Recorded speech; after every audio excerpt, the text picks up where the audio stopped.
There's just a very rich environment and in every way for both science and technology, but medicine in particular. We're kind of a mecca city in that regard.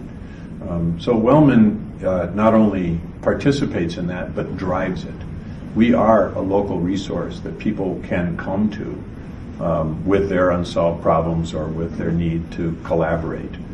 Can you talk about some of the key discoveries, like the GI tract imaging, for example? Tell me a little bit about that.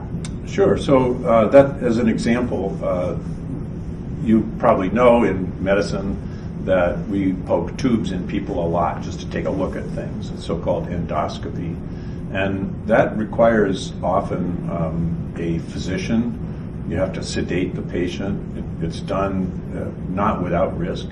So one of the things that we are interested in is to be able to use optical technologies. In essence, you're just taking a look, like colonoscopy or upper GI, and to take a look by making a microscope that you can swallow, for example.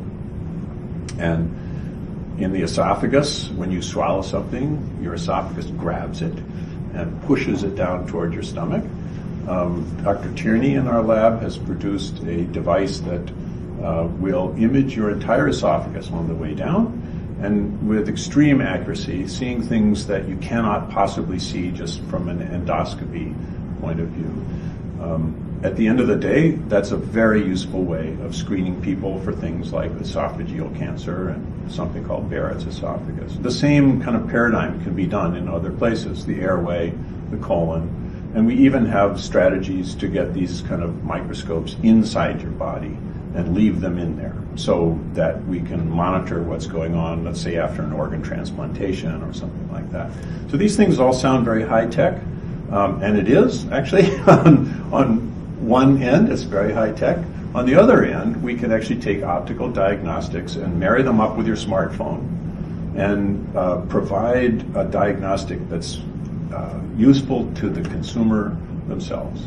And one of the challenges we face overall in the States, but also in the world, is just the cost of medical care.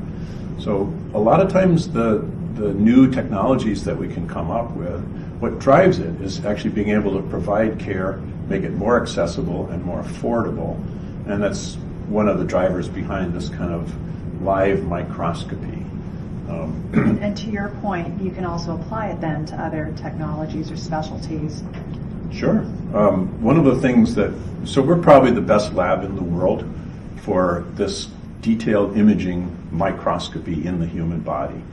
And one of my dreams is to take that ability to see things in great detail and make it the front end of robotic devices.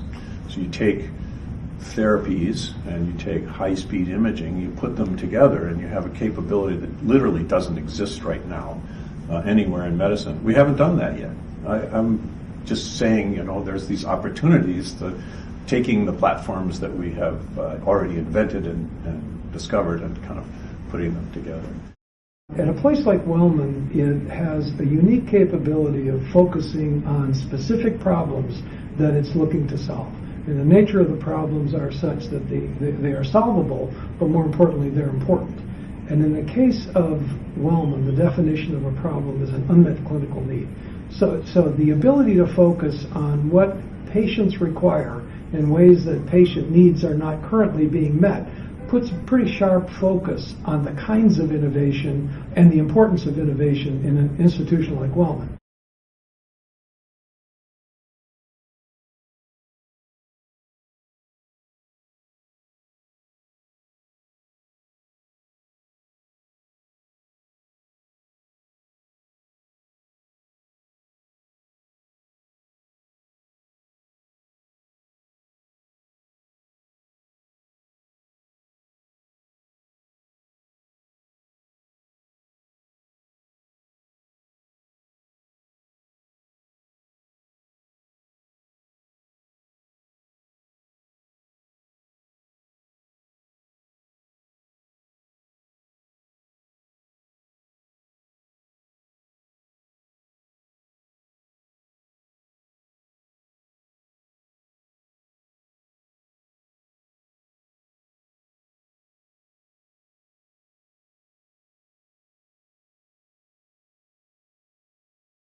innovation is disruptive. And there are people, for example, who are in the providing of healthcare threatened by the new thing because they may have spent their life training to do some new procedure or whatever, and here comes this new thing that they don't understand. So there's this resistance to change that's there, but ultimately that gives way because all of us want to do better for our patients.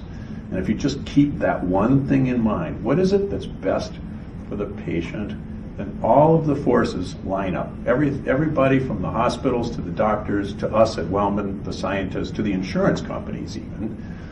What is best for the patient is the leading thing. And we try to come up with things that don't make healthcare more difficult to provide or more expensive. We actually, these days, it's actually a very reasonable thing to start on a problem which is well handled by the current healthcare system, but it's too expensive.